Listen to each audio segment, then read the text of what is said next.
دلی فساد میں جہاں کئی لوگوں کی جان چلی گئی، وہیں کئی ایسے ہیں جن کے اپنوں کا ابھی تک کوئی پتہ نہیں ہے۔ ایسے لوگوں کے لیے جمعیت علماء ہند اپنی روایت کے مطابق بے لوث خدمات انجام دے رہی ہے۔ جمعیت بنا کسی بھید بھاؤ کے، چاہے وہ ہندو ہو یا مسلمان، مدد کر رہی ہے۔ جمعیت علماء ہند کے جنرل سیکریٹری مولانا سید محمود مدنی کی ہدایت پر نہ صرف متاثرین کے کھانے پینے کا انتظام کیا جا رہا ہے، بلکہ ان کی قانونی مدد کا بھی انتظام کیا گیا ہے۔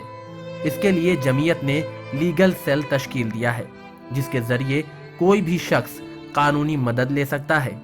یہ مولانا محمود مدنی کی کوششوں کا نتیجہ ہی ہے کہ نریلا کے ایک مدرسے میں پڑھانے والے حافظ محمد ہارون کے بیٹے کا فساد کے دوران لاپتہ ہونے کا معاملہ ہائی کورٹ تک پہنچا، اور ہائی کورٹ نے پولیس سے 11 مارچ تک اسٹیٹس رپورٹ داخل کرنے کو کہا ہے۔ دراصل حافظ محمد ہارون مصطفی آباد میں رہتے ہیں۔